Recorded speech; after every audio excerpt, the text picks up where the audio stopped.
차가운 공기가 최고급 대리석 바닥에서부터 피어올라 값비싼 가죽 소파와 광택이 나는 흑단나무 식탁을 휘감았다. 서울의 심장부가 내려다 보이는 펜트하우스의 거실은 마치 잘 꾸며진 박물관 같았지만 온기라고는 찾아볼 수 없었다. 식탁 위에는 한식과 양식이 뒤섞인 화려한 음식들이 정갈하게 차려져 있었으나 누구의 손길도 닿지 않은 채 차갑게 식어가고 있었다. 이 집의 주인인 박지훈과 그의 아내 최유라, 그리고 지훈의 어머니 오순희 여사. 세 사람 사이에는 음식에서 피어나는 냉기보다 더 차가운 침묵이 흐르고 있었다. 오순희 여사는 달아빠진 무릎을 고추스며 불편한 의자에 앉아 있었다. 아들 내외가 사는 이 집은 올 때마다 숨이 막혔다. 평생을 작은 식당을 운영하며 흙먼지와 기름 냄새 속에서 살아온 그녀에게 먼지 한 톨 없는 이 공간은 마치 다른 세상 이야기 같았다. 그녀는 오늘 아들이 가장 좋아하던 갈비찜을 직접 만들어 가져왔다. 하지만 그 갈비찜은 식탁의 가장 구석진 자리에 놓인 채 다른 화려한 요리들 사이에서 초라하게 식어가고 있었다. 어머님, 이 집엔 전문 요리사가 있는 거 잊으셨어요. 굳이 기름 냄새 풍기면서 이런 걸 가져오실 필요 없었는데. 침묵을 깬 것은 며느리인 최유라였다. 그녀의 목소리는 꿀처럼 달콤했지만 그 안에 담긴 가시는 날카로웠다. 그녀는 우아하게 와인잔을 기울이며 순이 여사의 정성 어린 음식을 마치 길거리에서 파는 싸구려 음식인 양 쳐다보았다. 지훈이가 어릴 때부터 내 갈비찜을 좋아해서 오랜만에 해주고 싶어서 그랬다. 순이 여사는 작은 목소리로 답했다. 그녀의 시선은 아들 박지훈에게로 향했다. 그는 TK그룹 최건환 회장의 외동딸과 결혼한 후 초고속으로 승진 가도를 달리고 있는 유능한 기획조정실장이었다. 하지만 어머니의 눈에 그는 그저 어릴 적 자신이 해준 음식을 세상에서 가장 맛있게 먹어주던 아들일 뿐이었다. 지우는 아내의 날 선말과 어머니의 기대 어린 눈빛 사이에서 어쩔 줄 몰라 했다. 그는 마른 입술을 축이며 애써 화제를 돌리려 했다. 유라이 씨, 그만해요. 어머니가 좋은 뜻으로 가져오신 건데 어머니 피곤하실 텐데 식사하시죠. 그의 목소리에는 짜증이 섞여 있었다. 어머니를 위하는 척했지만 실은 이 불편한 상황을 빨리 끝내고 싶다는 기색이 역력했다.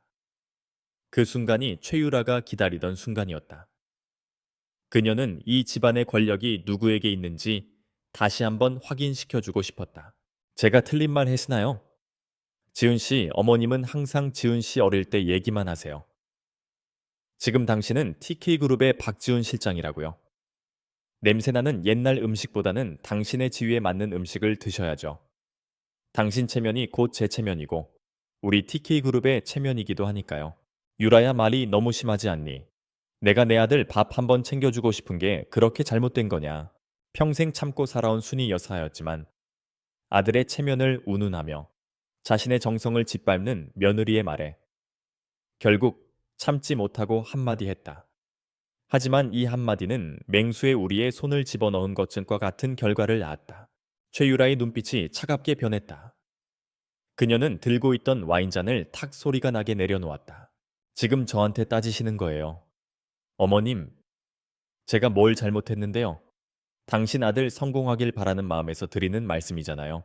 그런데 어떻게 며느리한테 그런 식으로 말씀하실 수가 있어요? 갑자기 유라의 눈에 눈물이 그렁그렁 맺히기 시작했다. 그녀의 연기는 아카데미 여우주연상감이었다. 가녀린 어깨를 떨며 그녀는 흐느끼기 시작했다. 흐흑, 내가 이 집에 시집 와서 당신 어머니한테 이런 취급이나 받으려고 온 게 아닌데. 지훈 씨, 나 더는 못 참겠어. 당신 어머니가 날 어떻게 생각하는지 똑똑히 봤잖아. 내가 당신 내조를 못해서 당신을 싸구려 음식이나 먹이는 여자로 보시는 거 아니야. 흐엉. 눈물은 걷잡을 수 없이 흘러내렸고 집안의 공기는 순식간에 얼어붙었다. 지훈의 얼굴이 시뻘겋게 달아올랐다. 그의 머릿속은 복잡했다. 장인인 최건환 회장의 얼굴 자신을 비웃는 듯한 처가, 식구들의 표정, 그리고 눈앞에서 서럽게 우는 아름다운 아내. 이 모든 것이 그의 이성을 마비시켰다. 모든 문제의 원인이 이 모든 것을 망치고 있는 원흉이 조용히 앉아 있는 자신의 어머니처럼 느껴졌다. 어머니만 없었더라면, 어머니만 이 집에 오지 않았더라면 이 모든 불화는 없었을 것이다. 어머니, 지훈이 이빨 사이로 내뱉듯 소리쳤다. 제발, 제발 좀 그만하세요, 유라 씨가. 뭘 그렇게 잘못했다고. 이 사람을 울리세요. 우리가 언제 어머니한테 와달라고 했습니까? 왜? 맨날 우리를 이렇게 불편하게 만드시는 거예요. 지훈아, 나는 그냥 네가 그냥이라는 말 좀 하지 마세요. 어머니의 그 그냥 때문에 제가 얼마나 힘든 줄 아시냐고요. 분노와 수치심, 그리고 아내를 달래야 한다는 압박감이 뒤섞여 그의 안에서 폭발했다. 유라의 울음소리는 더욱 커졌고 그것은 마치 지훈의 실패를 비웃는 소리처럼 들렸다. 그는 자리에서 벌떡 일어났다. 그리고 이 모든 상황을 끝낼 가장 손쉬운 방법을 택했다. 가장 비겁하고 가장 끔찍한 방법이었다. 순간 그의 손이 허공을 갈랐다. 짝! 살과 살이 부딪히는 날카로운 파열음이 거실의 값비싼 장식품들을 떨게 만들었다. 시간은 멈췄다. 유라의 울음소리도, 바깥의 도시 소음도, 심지어는 자신의 심장 소리조차 들리지 않았다. 오순이 여사의 고개가 옆으로 돌아가 있었다. 그녀의 하얀 뺨 위로 선명한 붉은 손자국이 피어올랐다. 그녀는 고개를 돌리지 않았다. 그저 그 상태로 굳어 있었다. 충격이나 고통의 표정은 없었다. 대신 그녀의 눈은 텅 비어 있었다. 수십 년의 세월 동안 아들을 위해 바쳤던 사랑과 헌신이, 그 모든 희생과 인내가 단 한순간에 재가 되어 날아가는 것을 지켜보는 사람의 눈이었다. 지우는 자신의 손바닥을 내려다보았다. 불에 댄 듯 뜨거웠다. 그가 무슨 짓을 한 것인가? 평생을 자신을 위해 살아온 어머니의 뺨을 그가 자신의 손으로 내리쳤다. 며느리의 거짓 울음소리 때문에 그 순간 최유라의 흐느낌이 거짓말처럼 멎었다. 그녀의 눈꼬리에 희미한 승리의 미소가 걸렸다가 재빨리 사라졌다. 목적을 달성한 사냥꾼의 미소였다. 지우는 무언가 말을 해야 했다. 어머니 죄송합니다. 제가 미쳤었나 봐요. 라고 빌어야 했다. 하지만 그의 목구멍에서는 아무 소리도 나오지 않았다. 그의 비겁한 자존심이 아내 앞에서의 체면이 그의 입을 틀어막았다. 오순이 여사는 천천히, 아주 천천히 고개를 바로 했다. 그녀는 아들을 보았다. 그리고 며느리를 보았다. 그녀의 눈에는 더 이상 슬픔도 분노도 담겨 있지 않았다. 그저 깊이를 알 수 없는 체념과 냉정함만이 자리 잡고 있었다. 그녀는 아무 말도 하지 않았다. 비명도 눈물도 저주도 없었다. 그저 묵묵히 자리에서 일어났다. 그녀의 움직임은 느리고 위태로웠지만 그 안에는 결코 꺾이지 않을 그안에는 무언가가 있었다. 그녀는 자신이 가져온 갈비찜통을 챙기지도 입고 온 외투를 걸치지도 않았다. 마치 이 집에 자신의 흔적을 단 하나도 남기고 싶지 않다는 듯이 그녀는 현관으로 걸어갔다. 지우는 그 뒷모습을 멍하니 바라볼 뿐이었다. 지금이라도 달려가 무릎 꿇고 빌어야 한다는 것을 알았지만 그의 발은 바닥에 뿌리 내린 듯 움직이지 않았다. 현관문 디지털 도어록의 기계음이 울리고 문이 열렸다. 차가운 밤 공기가 집 안으로 스며들었다. 순이 여사는 단 한 번도 뒤를 돌아보지 않았다. 절컥 문이 닫히는 소리는 사형 선고처럼 지훈의 심장에 박혔다. 그 소리와 함께 박지훈은 깨달았다. 그는 방금 단순히 어머니에게 상처를 준 것이 아니었다. 그는 자신의 뿌리를, 자신의 존재 이유를, 자신의 세상을 제 손으로 부숴버렸다. 그날 아들은 며느리의 거짓 울음소리, 한 번에 제 어머니의 뺨을 때렸다. 그리고 바로 그날 그는 어머니를 잃었다. 영원히. 화려하지만 영혼 없는 펜트하우스를 나온 오순일의 여사는 목적지 없이 밤의 거리를 헤맸다. 강남의 넌 사이는 상처 입은 그녀의 영혼을 비웃듯 현란하게 빛나고 있었고 값비싼 외제차들이 일으키는 바람은 그녀의 얇은 옷깃을 파고들었다. 사람들은 모두 자신의 목적지를 향해 바쁘게 걸어가고 있었지만 그녀는 이 거대한 도시의 미아처럼 느껴졌다. 뺨에 남은 붉은 손자국은 이제 물리적인 통증보다 더 깊은 심장을 도려내는 듯한 아픔으로 번져나갔다. 어디로 가야 할까? 평생을 아들 하나만 바라보고 살아온 그녀에게 아들의 집에서 쫓겨난 지금 갈 곳은 아무 데도 없었다. 캄캄한 절망 속에서 문득 기억 저편의 히멘나 축제행 때문에 희미한 등불 하나가 떠올랐다. 따뜻한 밤 냄새와 오래된 책 냄새가 섞여 있던 곳, 세상의 모든 풍파로부터 자신을 지켜줄 것 같았던 단 한 사람의 얼굴. 그녀의 발걸음은 무의식적으로 낡고 조용한 동네로 향하고 있었다. 화려한 강남과는 달리 이곳의 시간은 더디게 흐르는 듯했다. 좁은 골목길을 따라 한참을 걷자 희미한 불빛이 새어나오는 작은 간판이 눈에 들어왔다. 기억의 서재. 오래된 2층 건물의 1층에 자리 잡은 헌책방이었다. 순이 여사는 떨리는 손으로 낡은 나무 문을 밀었다. 딸랑하는 작은 종소리와 함께 그녀는 세상의 소음이 차단된 다른 차원의 공간으로 들어서는 듯한 기분을 느꼈다. 내부는 바깥의 추위를 잊게 할 만큼 아늑했다. 천장까지 닿을 듯한 책장에는 헌책들이 빽빽하게 꽂혀 있었고, 공기 중에는 묵은 종이 냄새와 은은한 원두커피 향이 감돌았다. 서점의 가장 안쪽 스탠드 조명 아래에서 한 남자가 조용히 책의 먼지를 닦아내고 있었다. 남자는 종소리에 고개를 들었다. 두꺼운 뿔테 안경 너머의 눈은 차분하고 깊었다. 그는 들어선 이가 순이 여사임을 확인하자 순간 표정이 굳었다. 평소의 고요한 눈빛이 날카롭게 흔들렸다. 이모님, 강민준.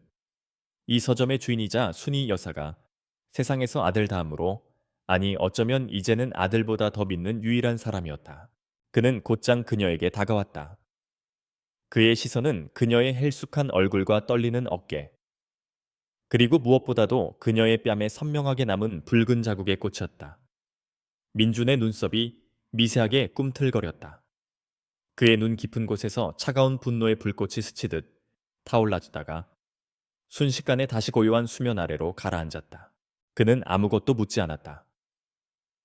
그저 그녀의 차가운 손을 부드럽게 감싸쥐고 서점 안쪽에 마련된 작은 휴식 공간으로 이끌었다.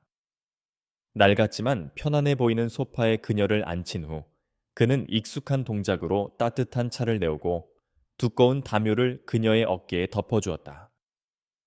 그의 모든 행동은 군더더기 없이 간결했지만 그 안에는 깊은 배려가 담겨 있었다. 따뜻한 찻잔의 온기가 순이 여사의 꽁꽁 얼어붙었던 손을 녹이자 그동안 억지로 눌러왔던 서름이 한꺼번에 터져 나왔다. 그녀는 어린아이처럼 소리내어 울기 시작했다. 민주는 말없이 그녀의 옆에 앉아 그녀의 등이 잠잠해질 때까지 조용히 기다려주었다.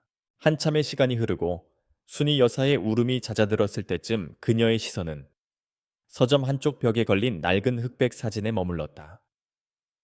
20년도 더 된 사진 속에는 지금은 사라진 작은 식당을 배경으로 풋풋한 모습의 자신과 10살 남짓한 어린 지훈, 그리고 그 옆에 무뚝뚝한 표정으로 서 있는 17살의 민준이 있었다. 두 사람의 인연은 그 사진 속 식당에서 시작되었다. 당시 민준은 부모를 잃고 세상에 홀로 내팽개쳐진 가시도친, 고슴도치 같은 소년이었다. 며칠을 굶은 끝에 순이 여사의 식당에서 빵을 훔치려다 들켰다. 모두가 그를 손가락질하며 경찰에 신고하라고 소리쳤지만 순이 여사는 달랐다. 그녀는 소년의 눈에 담긴 도끼 어린 슬픔을 보았다. 그녀는 민준을 혼내기는커녕 식당 안으로 데리고 들어가 평생 잊지 못할 따뜻한 국밥 한 그릇을 말아주었다. 그날 이후 순이 여사의 작은 식당은 민준에게 유일한 안식처가 되었다. 그녀는 민준에게 숙식을 제공하고 엇나가지 않도록 다독이며 공부를 계속할 수 있도록 격려해 주었다. 친아들인 지훈에게 그랬듯 민준에게도 조건 없는 사랑을 베풀었다. 순이 여사는 항상 어린 지훈에게 민준이 형 말 잘 들어야 한다. 형이 널 지켜줄 거야. 라고 말하곤 했다. 그녀에게 민준은 아픈 손가락이자 동시에 든든한 버팀목이었다. 시간이 흘러 민준은 누구에게도 말하지 않은 채 조용히 동네를 떠났고 몇 년 후 지금의 모습으로 돌아와 이 헌책방을 차렸다. 그는 여전히 말이 없었고 자신의 과거에 대해 황구했지만 순이 여사를 대하는 태도는 변함이 없었다. 그는 그녀를 어머니라 부르지 않고 늘 이모님이라 불렀지만 그가 그녀를 생각하는 마음은 친아들인 지움 못지않았다. 다시 현재 순이 여사는 떨리는 목소리로 조금 전 펜트하우스에서 있었던 일을 힘겹게 털어놓았다. 그녀는 아들을 원망하지 않았다. 그저 자신이 알던 착하고 여렸던 아들이 어쩌다 저렇게 변해버렸는지 모르겠다며 가슴을 쳐내었다. 민주는 찻잔을 쥔 채 미동도 없이 그녀의 이야기를 들었다. 그의 얼굴은 감정을 읽을 수 없는 가면처럼 평온했지만 안경 너머의 눈빛은 얼음장처럼 차가워지고 있었다.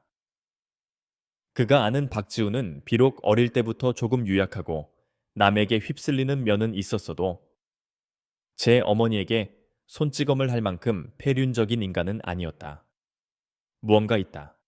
그를 그렇게 변하게 만든 무언가가. 그리고 그 배후에는 분명 TK그룹과 최유라 최건환 회장이 있을 터였다. 순이 여사의 이야기가 끝나자 민주는 조용히 입을 열었다. 이모님 당분간은 여기서 지내세요. 2층에 방이 비어 있습니다. 아무 걱정 마시고 편히 쉬세요. 그의 목소리는 낮고 차분했지만 거부할 수 없는 힘이 있었다. 민준아, 내가 너한테 짐이 될 수는 없지. 날도 밝으면 제게 이모님은 짐이 아닙니다. 민주는 그녀의 말을 단호하게 잘랐다. 그는 몸을 일으켜 그녀의 눈을 똑바로 바라보았다. 그리고 그냥 이렇게 당하고만 계시면 안 됩니다. 이모님의 눈물을 닦아드리는 것만으로는 부족합니다. 그 눈물의 원인을 뿌리 뽑아야 합니다. 그게 무슨 말이니?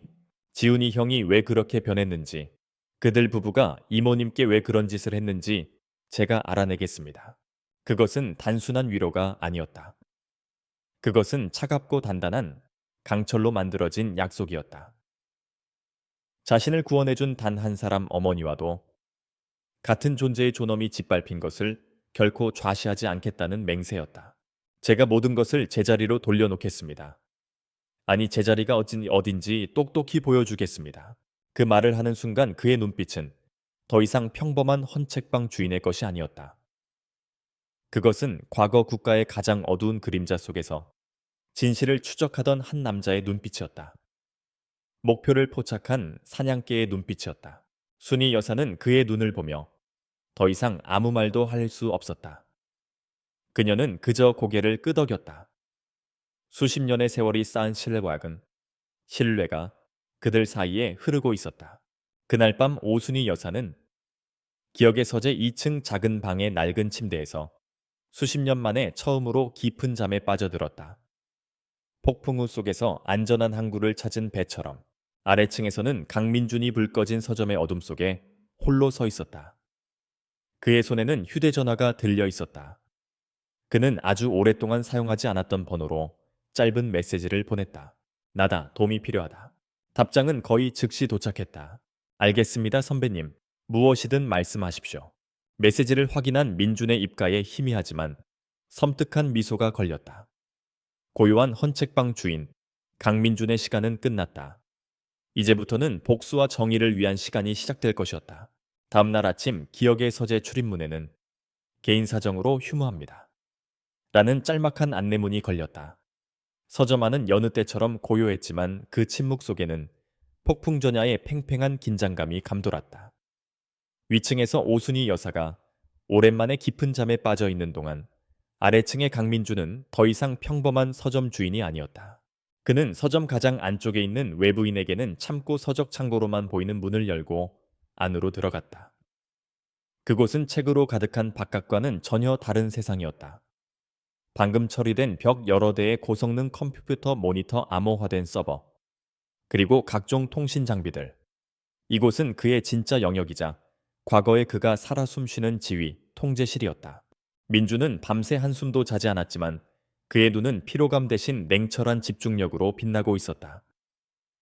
그의 손가락이 키보드 위에서 춤을 추기 시작했다. 첫 번째 목표는 명확했다.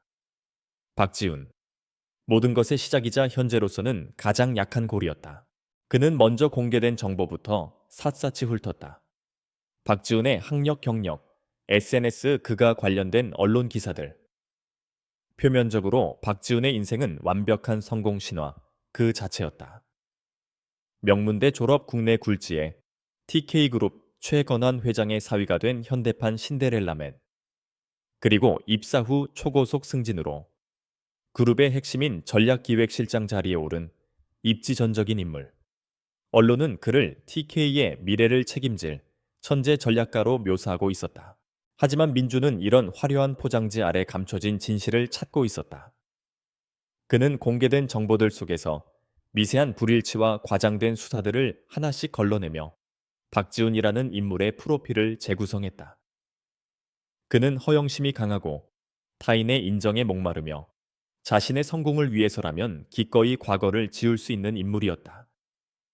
어머니를 향한 폭력은 그런 그의 성향이 극단적으로 발현된 결과일 터였다.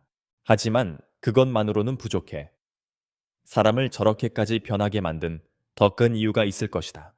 민주는 암호화된 통신 채널을 열어 어젯밤 메시지를 보냈던 후배 김동철과 연락을 취했다.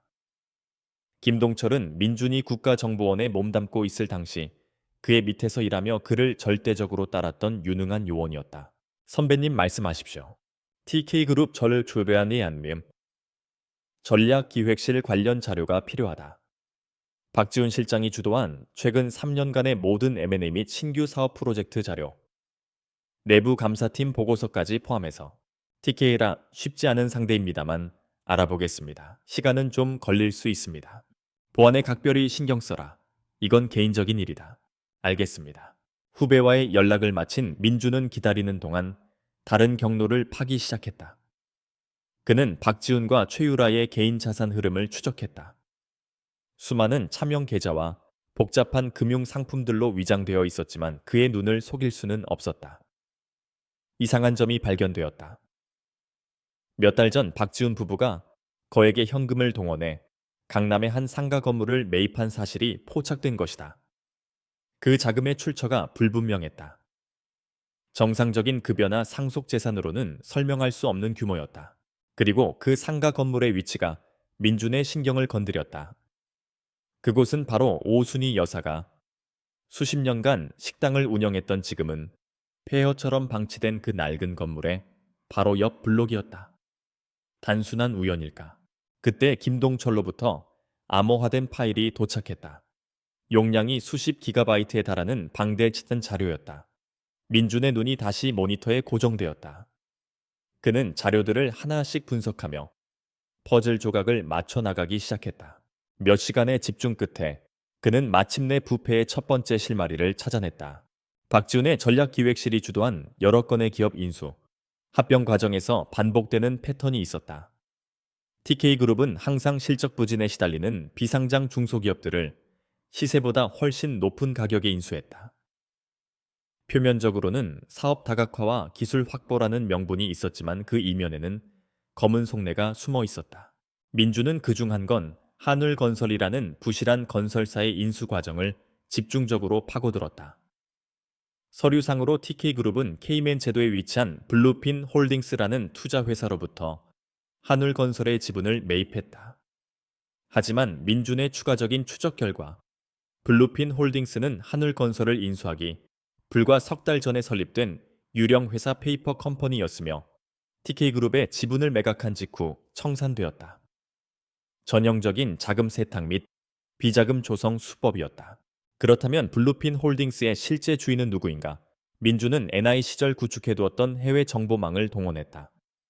그리고 마침내 그 유령 회사의 실소유주가 최건환 회장의 수족이자 TK그룹의 금고지기로 알려진 윤상호 전무라는 사실을 밝혀냈다. 모든 조각이 맞춰졌다.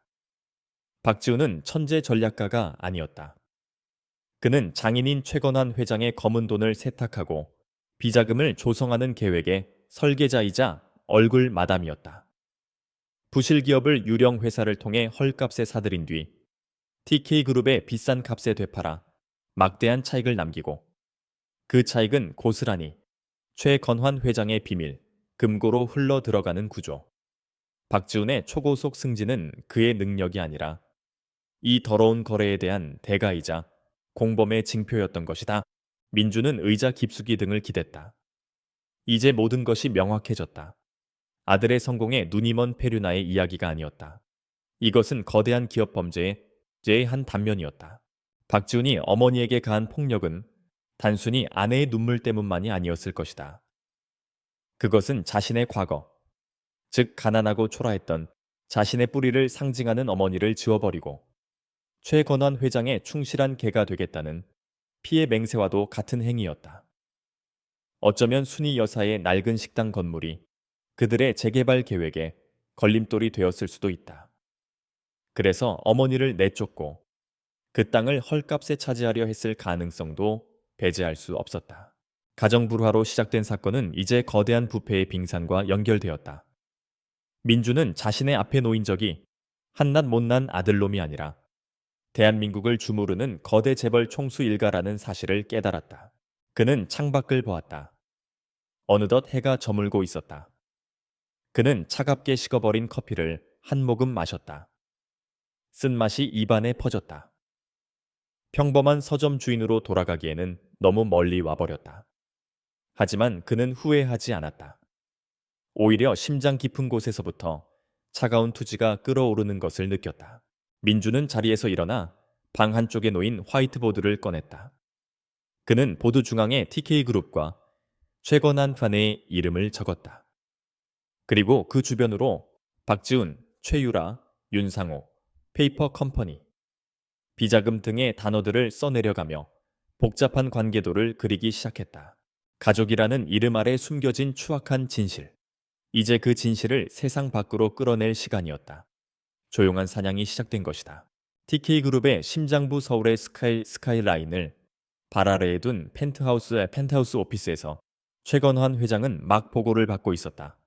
칠흑 같은 마호가니 책상 너머로 보이는 그의 얼굴은 나이의 흔적을 찾아볼 수 없을 만큼 매끈했지만 두 눈에서는 냉혹한 지배자의 기운이 뿜어져 나왔다.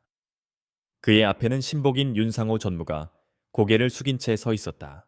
그래서 그 헌책방 주인놈이 우리 뒤를 캐고 다닌다는 게 사실인가?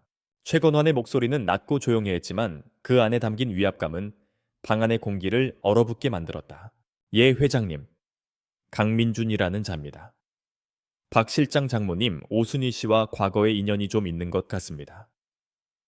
최근 저희 M&A 관련 자료들을 열람한 흔적이 포착되었습니다. 아직 깊숙이 들어온 것 같지는 않습니다만 윤 전무의 보고에 최건환은 코웃음을 쳤다. 그는 거대한 통유리 창밖으로 보이는 도시를 내려다보았다. 저 아래에서 바쁘게 움직이는 수백만의 사람들은 그에게 그저 개미떼와 같았다. 강민준이라는 이름의 벌레 하나가 자신의 심기를 불편하게 한다는 사실이 불쾌했다. 고작 헌책방 주인이 뭘 할 수 있겠나. 쥐뿔도 없는 놈이 정의감에 불타기라도 하는 모양이지. 그의 목소리에는 상대를 완전히 무시하는 오만함이 가득했다. 그는 수십 년간 권력의 정점에서 수많은 적들을 짓밟아왔다. 검사 정치인 경쟁 그룹의 회장들까지 그의 발 아래 무릎을 꿇었다. 하물며 이름 없는 서점 주인 따위가 그의 상대가 될 리 없었다. 윤 전무, 예 회장님, 시끄럽지 않게 처리해. 겁만 줘서 다시는 우리 일에 기웃거리지 못하게 만들어. 어디 가서 딴소리 못하게 입단속도 단단히 시키고 내 사위놈 집안일까지 내가 신경 쓰게 만들지 말란 말이다. 알겠습니다, 회장님. 윤상호는 조용히 허리를 굽혀 인사하고 회장실을 나왔다. 그의 얼굴에는 감정이 없었다. 그는 최건환의 손에 묻을 피를 대신 닦아주는 해결사였다. 그리고 그가 처리하지 못하는 일은 없었다. 그날 밤 기억의 서재 주변의 어둠은 평소보다 짙었다. 서점의 영업은 끝났고 골목은 인적이 끊겨 스산했다. 서점 안 강민주는 컴퓨터 모니터의 푸른빛을 받으며 자료를 분석하고 있었다. 위층에서는 오순희 여사가 곤히 잠들어 있었다. 그때 서점의 낡은 자물쇠가 철컥 하는 소리 없이 조용히 열렸다. 그림자처럼 세 명의 사내가 안으로 스며들었다. 그들은 어설픈 동네 건달이 아니었다. 잘 훈련된 TK그룹이 비밀리에 운영하는 팀의 일원들이었다. 그들의 목표는 소란을 피우는 것이 아니라 조용히 목표물을 제압하고 메시지를 전달하는 것이었다. 그들은 소리 없이 안쪽 방으로 접근했다. 방 안에서 풍기는 한가로운 커피 향은 그들의 비릿한 살기와 대조를 이루었다. 팀의 리더 격인 뺨에 긴 흉터가 있는 사내가 비릿한 미소를 지으며 문을 열었다. 강민준 씨, 우리 회장님께서 전할 말이 좀 있다고 하셔서 그들은 자신들이 마주하게 될 상대가 어떤 사람인지 전혀 알지 못해 했다.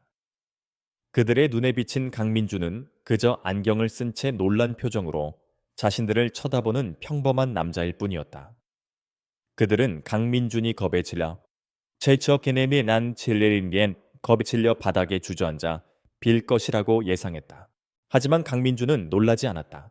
오히려 올 것이 왔군 하는 표정이었다. 그는 천천히 쓰고 있던 안경을 벗어 책상 위에 내려놓았다.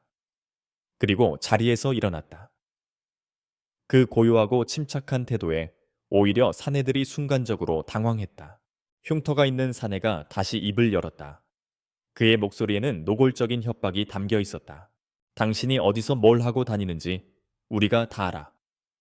박지훈 실장님 어머님하고는 무슨 관계인진 모르겠지만 더 이상 우리 일에 끼어들면 쥐도 새도 모르게 사라질 수 있어. 알아듣나? 민주는 조용히 그들을 훑어보았다. 그의 시선은 상대의 신체 조건 버릇, 무게 중심을 순식간에 분석하고 있었다. 최건환 회장이 직접 보냈나? 아니면 윤상호 전무가 보냈나? 민준의 입에서 나온 예상치 못한 이름에 사내들의 표정이 굳었다. 이놈 생각보다 아는 게 많았다. 이 새끼가 더 이상 대화는 필요 없다고 판단한 흉터 사내가 주먹을 날렸다. 그 순간이었다. 지금까지 평범한 서점 주인처럼 보였던 강민준의 분위기가 완전히 변했다. 그의 움직임은 한순간에 잠에서 깨어난 맹수처럼 빠르고 날카로워졌다. 그는 날아오는 주먹을 가볍게 옆으로 흘려내며 상대의 팔꿈치 관절을 그대로 꺾어버렸다. 뚜둑하는 소름 끼치는 소리와 함께 사내의 비명이 터져 나왔다. 나머지 두 명이 동시에 덤벼들었다. 한 명은 품에서 단검을 꺼내들었다. 하지만 그들의 움직임은 민준의 눈에는 느린 화면처럼 보였다.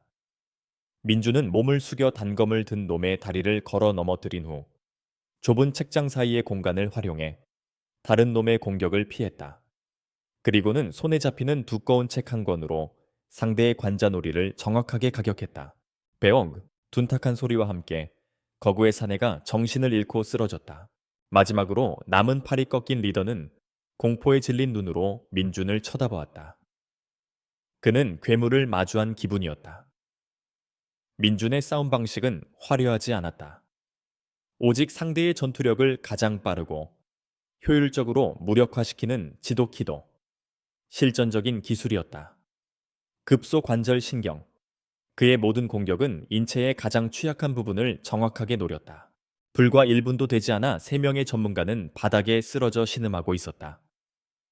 서점은 책 몇 권이 떨어진 것을 제외하고는 거의 흐트러짐이 없었다. 민주는 아무 일도 없었다는 듯 바닥에 떨어진 자신의 안경을 주워 깨끗이 닦은 후 자셨다. 가끔은 다시 썼다. 순식간에 그는 다시 차분한 지식인의 모습으로 돌아왔다. 그는 아직 의식이 남아있는 흉터 사내에게 다가가 몸을 숙였다. 그의 목소리는 분노나 흥분이 아닌 얼음처럼 차가운 감정이 담겨 있었다. 너희 회장에게 똑똑히 전해라. 이건 경고가 아니라 선전포고라고. 민준의 눈빛의 흉터 사내는 숨 쉬는 것조차 잊었다. 그리고 다시는 이 서점 근처에 얼씬도 하지 마라. 특히 위층에 계신 분 잠을 깨우는 날엔 너희는 쥐도 새도 모르게 사라지는 게 뭔지 직접 경험하게 될 거다. 그는 더 이상 아무 말도 하지 않고 자리에서 일어났다. 사내들은 부러진 팔과 자존심을 이끌고 비틀거리며 서점을 빠져나갔다. 민주는 바닥에 떨어진 책들을 제자리에 꽂았다. 최건환의 오만한 경고는 오히려 민준에게 확신을 주었다. 그들은 자신을 얕봤고 너무 빨리 움직였다. 그리고 그 대가로 자신들의 상대가 누구인지 똑똑히 알게 되었을 것이다. 이제 저쪽에서도 강민준이라는 이름을 다시 보게 될 터였다. 하찮은 벌레가 아니라 자신들의 심장을 노리는 위협으로. 게임의 판이 바뀌는 순간이었다. 어젯밤의 소동이 남긴 흔적은 거의 없었다. 강민준은 아침 일찍 일어나 부서진 책 몇 권과 미세한 유리 파편들을 치웠다. 그러다 책장 아래에서 작지만 값비싸 보이는 커프 스링크 하나를 발견했다. 어둠 속에서는 보이지 않았던 TK그룹의 로고가 눈에 띄지 않게 새겨져 있는 물건이었다. 적들이 스스로 남기고 간 명백한 증거였다. 그는 그것을 작은 비닐봉지에 담아 서랍 깊숙이 보관했다. 최건환 회장의 공격은 실패로 돌아갔지만 이것이 끝이 아님을 민주는 잘 알고 있었다. 오히려 이제부터가 시작이었다.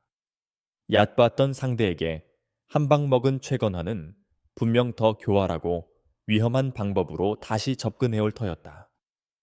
더 이상 혼자서 모든 것을 상대할 수는 없었다. 그는 문제의 핵심, 즉 TK그룹의 비자금을 파고들어야 한다고 판단했다.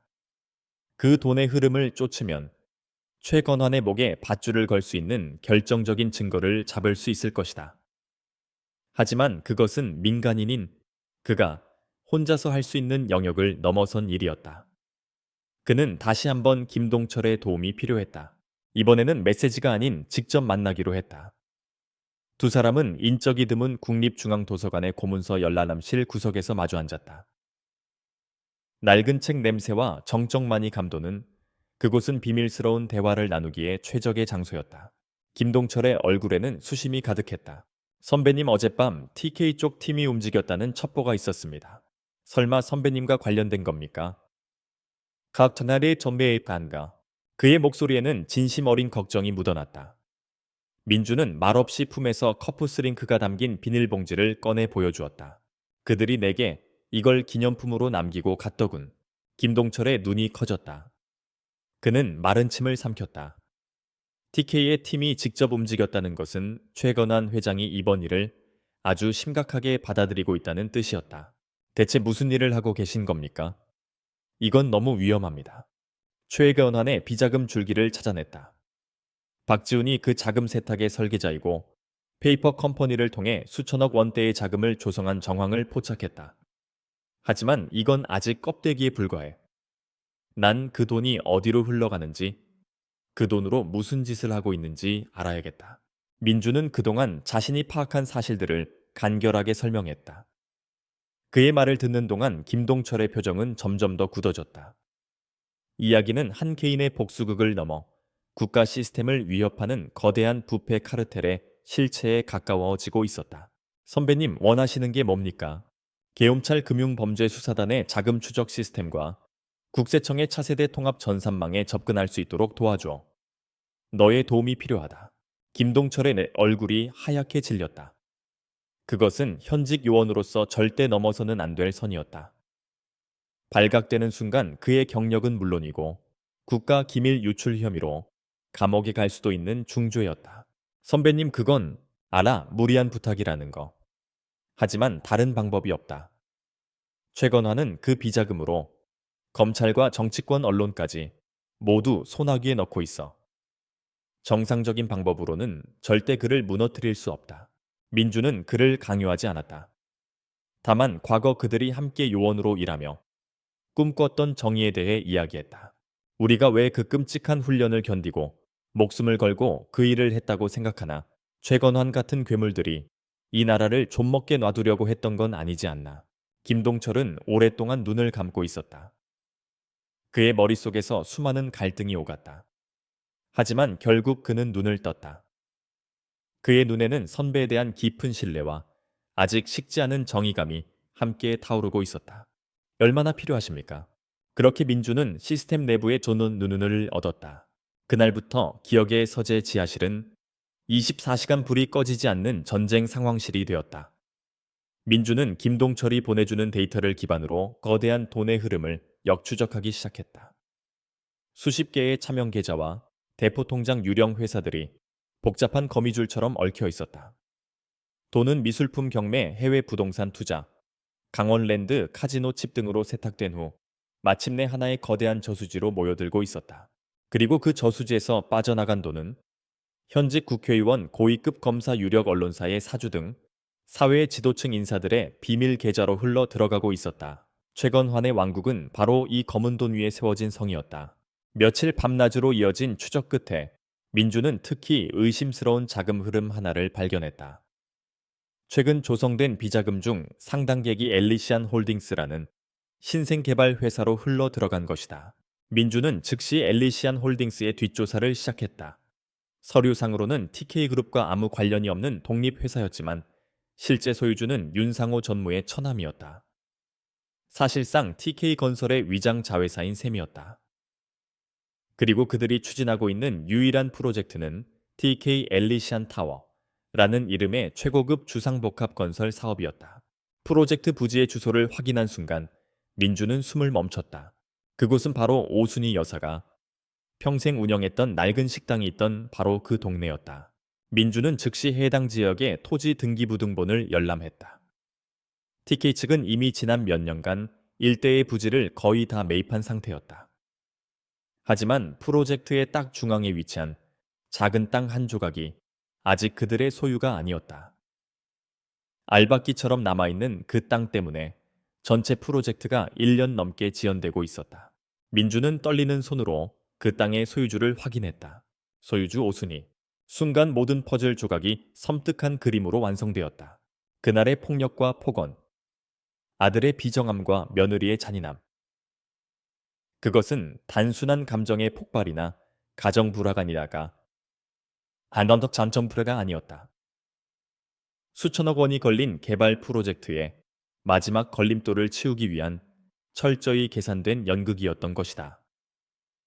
그들은 오순희 여사를 집에서 내쫓고 정신적으로 피폐하게 만들어 그녀가 평생을 지켜온 마지막 재산을 헐값에 혹은 무력으로 빼앗으려 했던 것이다. 민준의 온몸에서 피가 차갑게 식었다.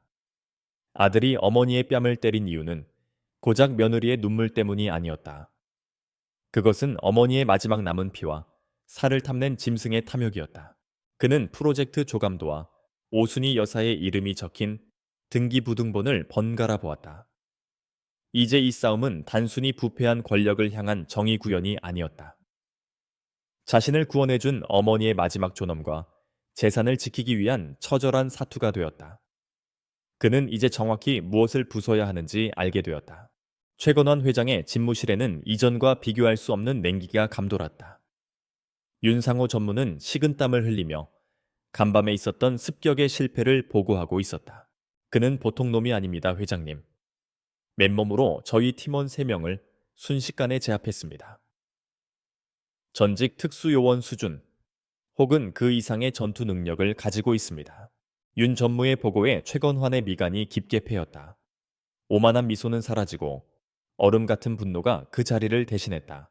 강민준이라는 이름이 그의 뇌리에 처음으로 위협이라는 단어와 함께 새겨졌다.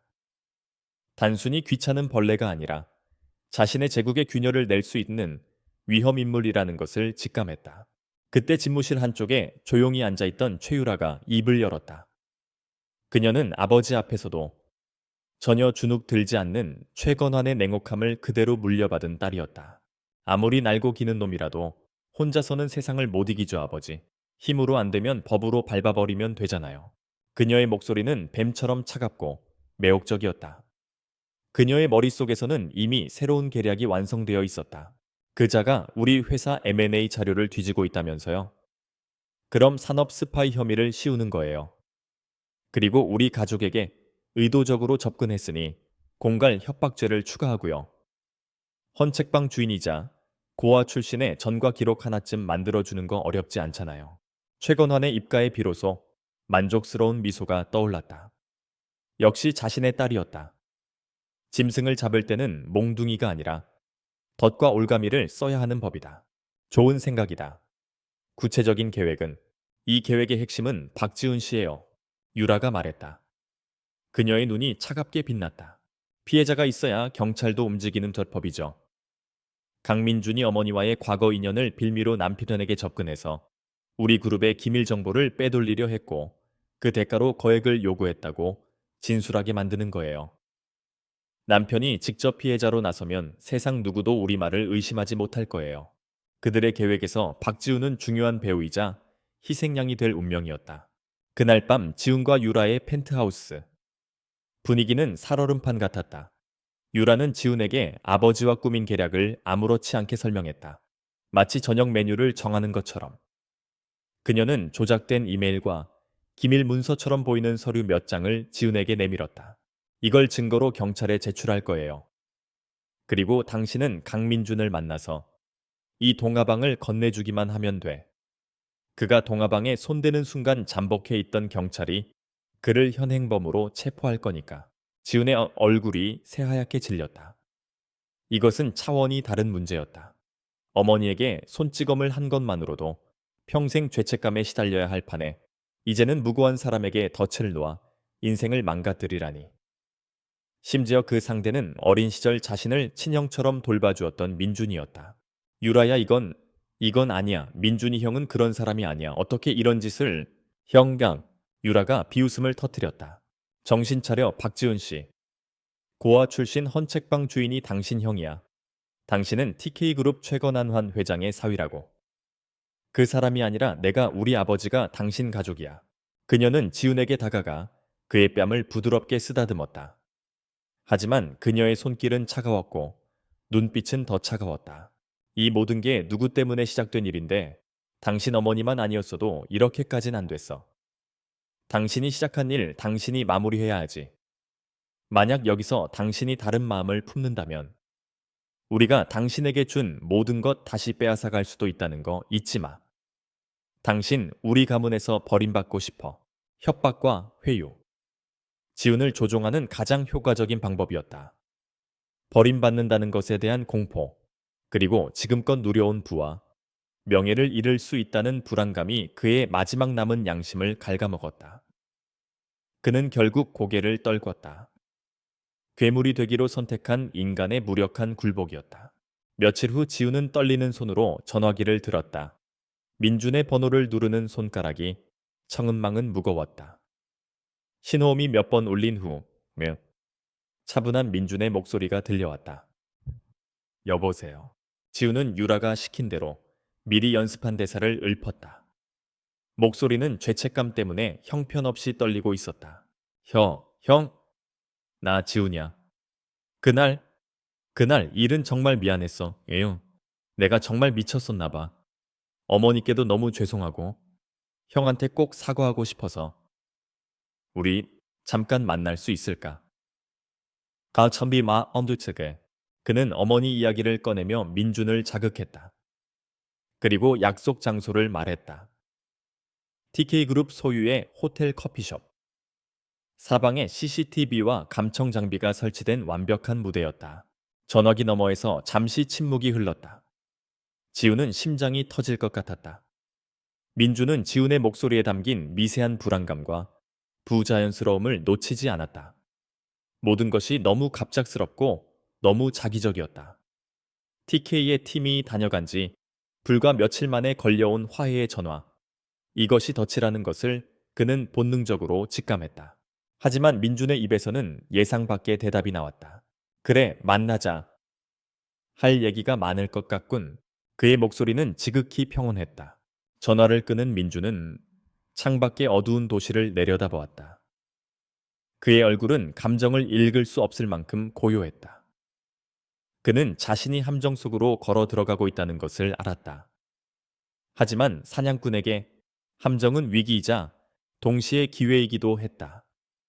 적의 계획을 가장 가까이서 들여다보고 그들의 칼날을 역으로 그들의 심장에 꽂아 넣을 수 있는 절호의 기회. 최건환과 최유라는 자신들의 승리를 확신하며 덫을 놓고 먹이를 기다리고 있었다.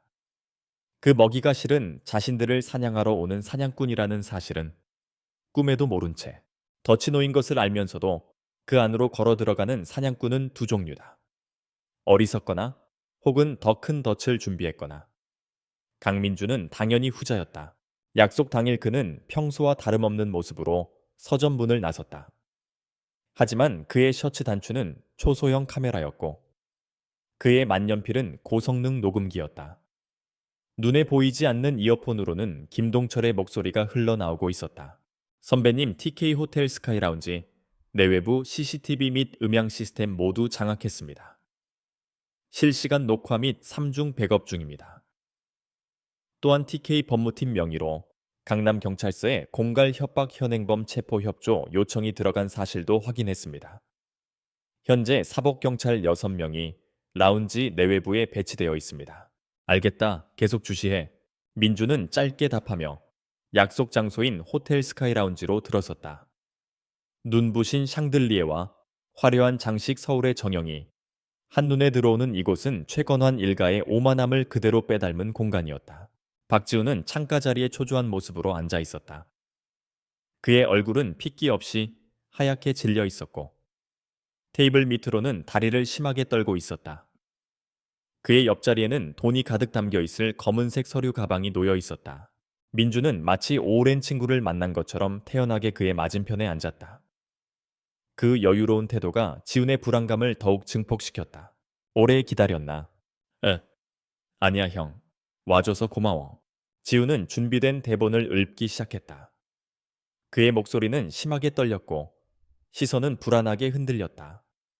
그는 그날의 일에 대해 어설프게 사과하고 어머니를 걱정하는 척 연기했다.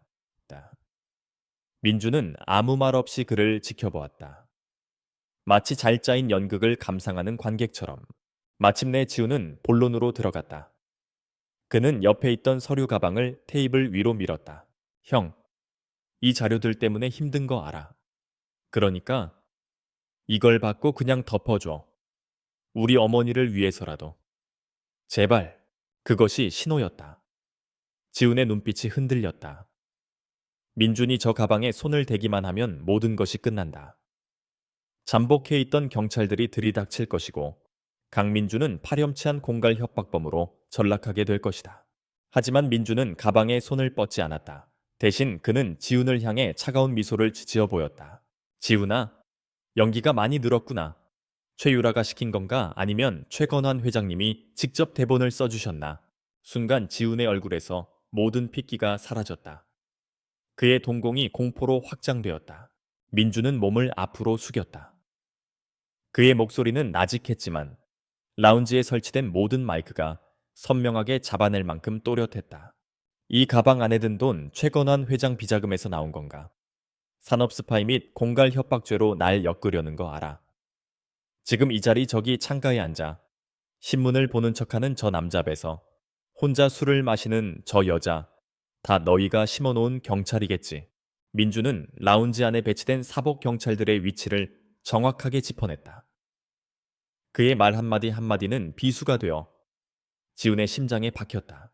다른 곳에 설치된 비밀 감시실에서 이 모든 것을 지켜보던 최유라와 윤상호의 얼굴이 굳어졌다. 저 자식 어떻게... 민주는 아랑곳하지 않고 말을 이었다. 그의 목소리는 이제 검사의 논고처럼 날카로워졌다. 너희가 하늘건설을 어떻게 인수했는지, 케이맨 제도의 유령 회사를 통해 어떻게 비자금을 조성했는지 나는 전부 알고 있다. 그리고 그 돈으로 너희가 무슨 짓을 하고 있는지도. 네가 지금 앉아 있는 이 호텔의 이름으로 진행 중인 엘리시안 타워 프로젝트. 그 프로젝트의 마지막 걸림돌이 누구의 땅인지도 알고 있지. 민주는 잠시 말을 끊고 완전히 넋이 나간 지훈의 눈을 똑바로 쳐다보았다. 네온 지금 내 어머니의 마지막 재산을 빼앗으려는 범죄의 카다멜에서 아무 죄 없는 사람에게 누명을 씌우고 있는 거야. 그게 네가 말하는 성공이냐? 박지훈 난 전베리 천도 축제를 닌 암간리가니여. 내 어머니. 그 한마디가 지훈의 마지막 이성의 끈을 끊어버렸다. 그의 머릿속에서 어머니의 얼굴이 떠올랐다. 뺨에 선명한 손자국이 남은 채 모든 것을 잃은 표정으로 자신을 바라보던 그 얼굴. 그는 자신이 얼마나 끔찍한 짓을 저질렀는지, 자신이 알지 어떤 괴물이 되어버렸는지 그제야 깨달았다. 자신이 지키려 했던 것은 성공이 아니라 허영과 탐욕으로 가득 찬 지옥이었다. 지훈의 입에서 의미 없는 신음이 터져 나왔다. 그는 테이블 위로 무너지듯 엎드렸다. 그의 어깨가 격렬하게 들썩이기 시작했다. 아내의 거짓 눈물이 아닌 스스로의 영혼이 파괴되는 것을 목격한 남자의 진짜 통곡이었다. 매용청한 놈, 왜 저러는 거야? 감시실에서 최유라가 모니터를 향해 소리쳤지만 그녀의 목소리는 지훈에게 닿지 않았다. 그들의 완벽했던 연극은 주연 배우의 갑작스러운 퇴장으로 막을 내리고 있었다. 민주는 조용히 자리에서 일어났다. 그는 돈가방에는 눈길조차 주지 않았다. 잠복해 있던 경찰들은 혼란에 빠졌다. 체포 신호는 떨어지지 않았고 피해자는 오열하고 있었으며 용의자는 너무나도 당당하게 현장을 떠나고 있었다. 그들에게는 강민준을 체포할 아무런 명분도 없었다. 민준이 유유히 호텔을 빠져나왔을 때 이어폰에서 김동철의 목소리가 들려왔다. 모든 영상과 음성 완벽하게 녹화했습니다. TK 측에 경찰 신고, 녹취록까지 확보했습니다, 선배님. 민준의 입가에 옅은 미소가 번졌다. TK그룹은 그를 잡기 위해 덫을 놓았다. 하지만 그 덫에 걸린 것은 그들 자신이었다. 증거 조작무고 경찰력 남용. 민준은 이제 최건환의 목을 겨눌 수 있는 날카로운 칼을 손에 넣었다. 사냥꾼과 사냥감의 위치가 완벽하게 뒤바뀌는 순간이었다. 호텔에서의 완벽한 실패 이후 박지훈은 살아있는 유령이 되었다. 그는 TK그룹의 해결사들에 의해 자신의 집 황금으로 만들어진 감옥으로 끌려왔다. 그를 맞이한 것은 아내의 위로가 아닌 살얼음 같은 경멸이었다. 쓸모없는 자식. 이딴 식으로 내 아버지 얼굴에 똥칠을 해. 최유라의 목소리에는 일말의 동정심도 없었다. 그녀는 지훈을 사랑하는 남편이 아닌 망가져버린 비싼 도구를 보는 듯한 눈으로 쳐다보았다. 그 순간 지훈은 깨달았다. 그는 이 집의 주인이 아니었다. 그저 가장 화려한 목줄을 찬 애완견에 불과했다는 사실을. 그는 서재에 틀어박혀 독한 위스키를 들이켰다. 값비싼 가구와 예술품에 둘러싸여 있었지만 그의 영혼은 그 어느 때보다 가난하고 황폐했자 량투했다. 모든 것을 잃었다. 자신을 유일하게 사랑해 주었던 어머니, 그리고 스스로를 존중했던 마지막 자존심까지. 밤이 깊어지고 그가 술에 취해 정신이 몽롱해질 무렵이었다. 서재의 그림자 속에서 한 인형이 소리 없이 나타났다. 술이 좀 과한 것 같군, 지훈아. 지훈은 심장이 멎는 듯한 충격에 자리에서 벌떡 일어날 뻔했다. 강민준이었다. 이 첨단 보안 시스템을 갖춘 펜트하우스에 어떻게 들어왔는지 알 수 없었지만 그는 마치 원래 그 자리에 있었던 것처럼 태연하게 서 있었다. 지훈의 첫 반응은 공포였다. 민준이 복수하러 왔다고 생각했다. 그는 비틀거리며 뒷걸음질 쳤다. 형, 여긴 어떻게... 하지만 민준은 폭력을 행사할 생각이 없어 보였다. 그의 눈빛은 분노가 아닌 차가운 연민을 담고 있었다. 그는 손에 들고 있던 태블릿 PC를 서재의 테이블 위에 올려놓았다. 내가 현실을 직시할 수 있도록 도와주러 왔다. 민준은 첫 번째 영상을 재생했다. 호텔 라운지의 CCTV 영상이었다. 함정을 파려다 되려 무너져 내리는 자신의 비참한 모습이 화면에 고스란히 담겨 있었다. 지훈이 고개를 돌리려 하자 민준은 다음 파일을 열었다. 이번에는 음성 파일이었다. 멍청한 놈 왜 저러는 거야. 쓸모없는 자식. 이젠 처리할 수밖에 없겠군. 최유라와 윤상우가 감시실에서 나누던 대화였다. 자신을 쓸모없는 놈이라 칭하며 처리해야 한다고 말하는 아내의 목소리. 지우는 온몸에 피가 빠져나가는 듯한 한기를 느꼈다. 하지만 민준이 준비한 진실은 그것이 끝이 아니었다. 그는 마지막으로 복잡한 자금 흐름도를 화면에 띄웠다. 최건환 회장의 비자금 내역이었다. 그리고 그 옆에는 지훈이 전혀 몰랐던 새로운 파일이 있었다. 최건환 환이 스위스 비밀 계좌를 통해 최유라의 이름으로 만들어준 거액의 신탁펀드 내역, 그리고 손느 얻어낸 든 박지훈을 피부험자로 최유라를 단독 수혜자로 지정한 수백억 원짜리 생명보험 증서였다. 내온 처음부터 쓰고 버리는 장기말이었어, 지훈아. 민준의 목소리는 얼음처럼 차가웠다. 내가 성공적으로 날 함정에 빠뜨렸어도 결국 모든 죄를 뒤집어쓰고 감옥에 가는 건 네 몫이었을 거다. 그리고 네가 사고라도 당하면 네 아내는 거액의 보험금을 챙겨 아무 일 없었다는 듯이 살아가겠지. 넌 최 씨 일가의 사람이 아니니까. 완벽한 증거, 아내의 잔인한 목소리, 자신의 목숨값으로 책정된 보험 증서. 그가 믿었던 모든 것이 산산조각 나는 순간이었다. 그는 성공의 파트너가 아니라 언제든 교체될 수 있는 부품에 불과했다. 그 순간 어머니의 얼굴이 떠올랐다. 단 한 번의 따기로 무너져 내리던 어머니의 표정. 그는 자신이 무엇을 버리고 무엇을 얻으려 했는지 처절하게 깨달았다. 그는 진짜 가족을 제 손으로 내치고 자신을 잡아먹으려는 괴물들의 소굴로 기어 들어간 것이었다. 지우는 더 이상 버티지 못하고 바닥에 주저앉아 오열했다. 모든 것을 잃은 남자의 절규였다. 그는 고개를 들어 민준을 보았다. 자신이 파멸시키려 했던 그 남자가 역설적이게도 자신에게 유일하게 진실을 보여준 사람이었다. 형, 내가, 내가 어떻게 해야? 어머니께 어떻게 속죄해야 하지? 그의 목소리는 신라 같았다. 민주는 그를 내려다보며 조용히 말했다. 속죄할 기회는 내가 주겠다. 하지만 선택은 네 몫이다. 민준의 눈이 서늘하게 빛났다. 계속 그들의 개로 살다가 쓸모 없어지면 도살당할 것인가? 아니면 단 한 번이라도 사람답게 네 어머니의 아들답게 모든 것을 바로잡을 것인가? 그것은 단순한 질문이 아니었다. 그것은 지옥의 문턱에서 주어진 마지막 구원의 동아줄이었다. 지우는 눈물로 흐려진 시야 속에서 민준을 올려다보았다. 그의 눈에 처음으로 공포가 아닌 다른 빛이 깃들기 시작했다. 모든 것을 잃은 자만이 가질 수 있는 처절하고 독한 결이었다. 그는 이제 더 이상 TK그룹의 충실한 사냥개가 아니었다. 그는 주인의 목을 물어뜯기 위해 기꺼이 자신의 심장을 내어줄 상처 입은 늑대가 되기로 결심했다. 강민준의 서재 지하실은 이제 거대한 폭탄의 뇌관을 조립하는 공방과도 같았다.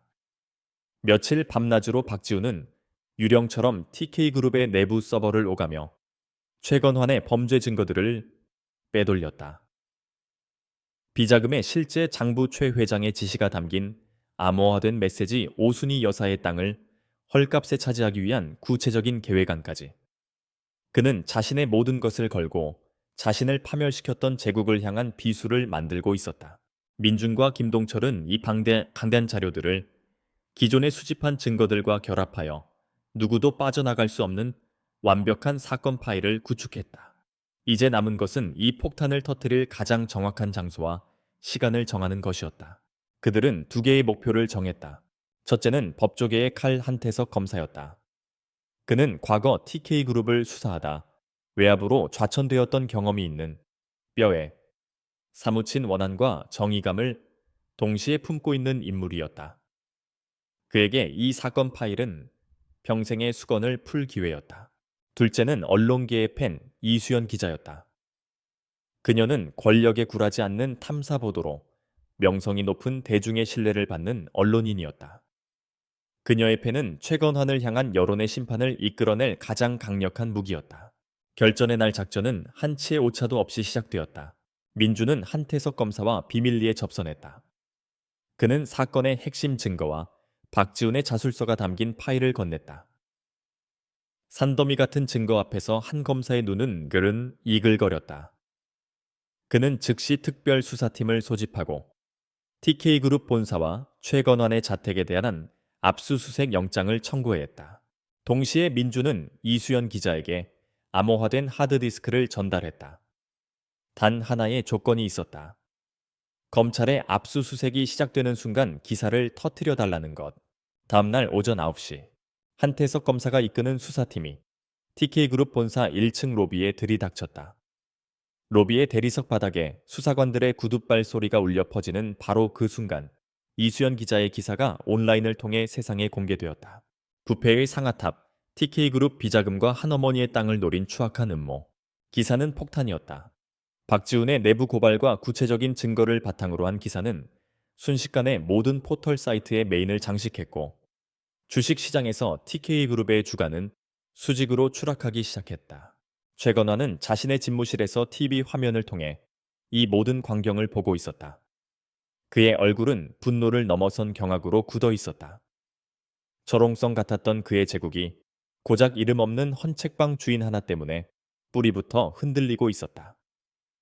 변호사들은 속수무책이었고 그가 믿었던 정치권의 인맥들은 모두 전화를 출발하지 않았다. 침몰하는 배에서 가장 먼저 탈출하는 것은 쥐들이었다. 분노와 절망 속에서 헤매던 그의 휴대전화가 짧게 울렸다. 발신자 표시 제한. 문자 메시지는 짧았다. 기억의 서재, 마지막으로 할 얘기가 있다. 강민준이었다. 이성을 잃은 최건환은 치명적인 실수를 저질렀다. 그는 이 모든 것을 끝장내기 위해 자신을 파멸시킨 그 놈을 제 손으로 찢어 죽이기 위해 검사들의 눈을 피해 본사를 빠져나왔다.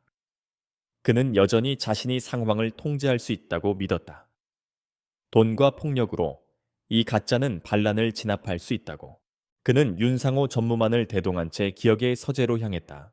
고요한 서점에서 두 남자는 마주 섰다. 이것은 물리적인 싸움이 아니었다. 두 세계의 충돌이자 신념의 대결이었다.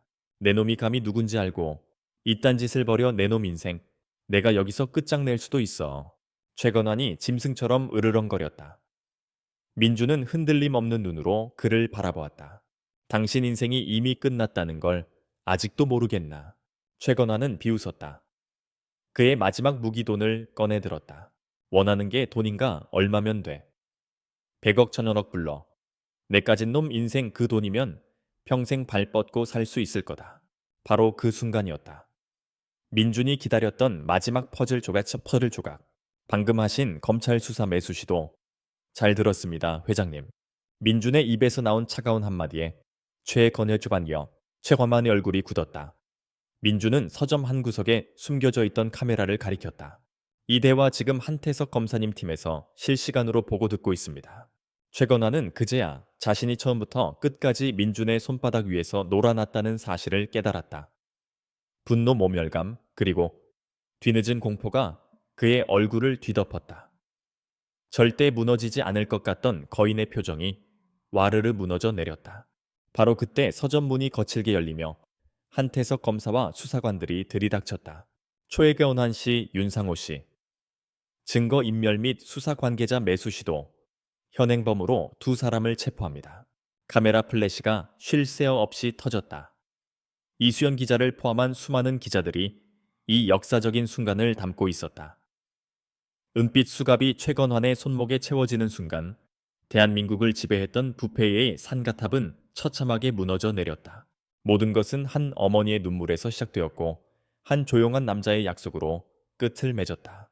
최건환의 산가탑이 무너진 후 대한민국은 한동안 TK그룹 스캔들로 들끓었다.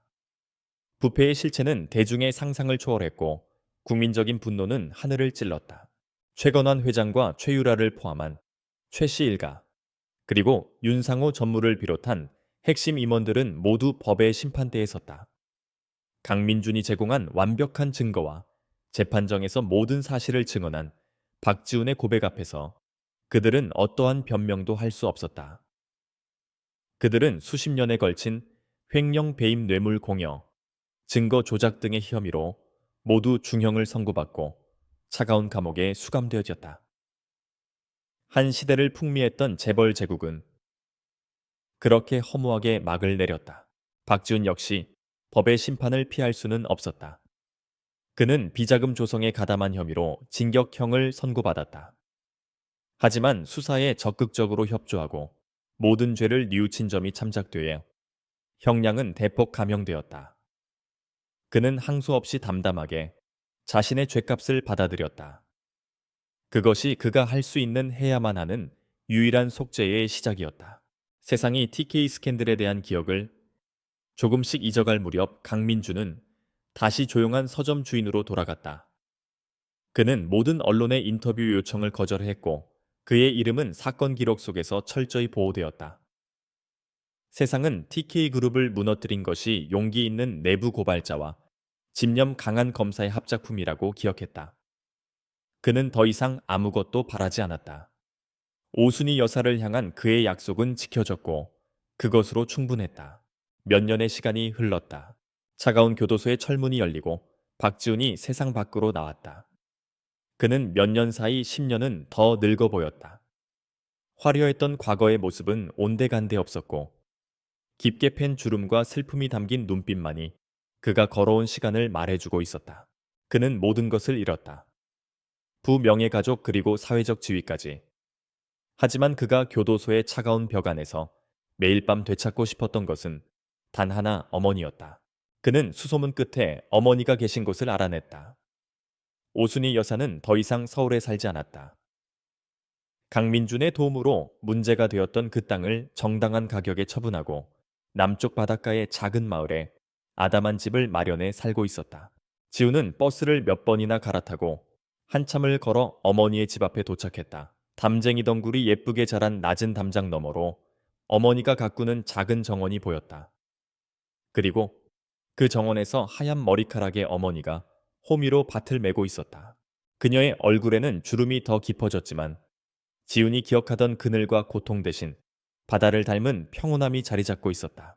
지훈은 차마 안으로 들어가지 못하고 작은 대문 앞에 서서 떨리는 목소리로 어머니를 불렀다. 여머니, 그 목소리에 오순이 여사가 천천히 고개를 들었다. 그녀는 아들을 보았다. 그녀의 눈에는 놀람도 분노도 심지어 반가움도 없었다. 그저 아주 깊고 아주 고요한 슬픔만이 담겨 있었다. 마치 오래전에 잃어버렸던 하지만 이제는 더 이상 찾고 싶지 않은 물건을 발견한 사람의 눈빛이었다. 그 눈빛 앞에서 지우는 온몸의 힘이 빠져나가는 것을 느끼며 그 자리에 무릎을 꿇었다. 어머니, 제가 잘못했습니다. 용서해 주세요.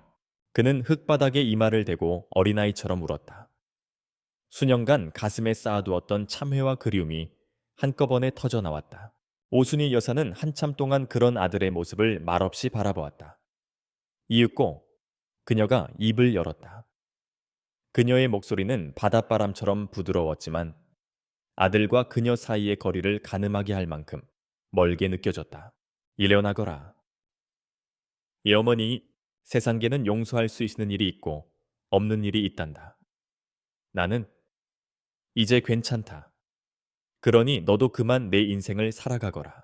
괜찮다는 그 한마디가 지훈의 심장을 산산조각 냈다. 그것은 용서가 아니었다. 그것은 아들이 없는 세상에서 비로소 평온을 찾았다는 선언이었다. 그녀는 이미 아들을 마음속에서 떠나보냈고 그가 없는 삶에 완벽하게 적응했다는 뜻이었다. 그들이 함께했던 과거로 돌아갈 다리는 이미 영원히 불타버렸다. 오순이 여사는 더 이상 아들에게 눈길을 주지 않고 다시 자신의 작은 밭을 돌보기 시작했다. 그녀의 세상에 더 이상 아들이 들어올 자리는 없었다. 지우는 무너진 채 한참을 더 그렇게 있었다. 그는 사회로부터의 벌은 다 받았을지 모른다. 남은 인생 동안 다른 사람으로 살아갈 수도 있을 것이다.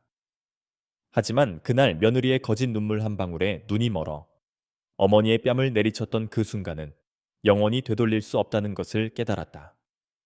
세상 그 무엇과도 바꿀 수 없는 것을 제 손으로 깨뜨려 버렸다는 것을. 그는 어머니의 평화로운 정원 안으로 결코 들어가지 못했다. 붉은 저녁 노을이 바다를 물들일 때까지 그는 어머니의 마음 밖에서 영원한 이방인으로 남아 있었다.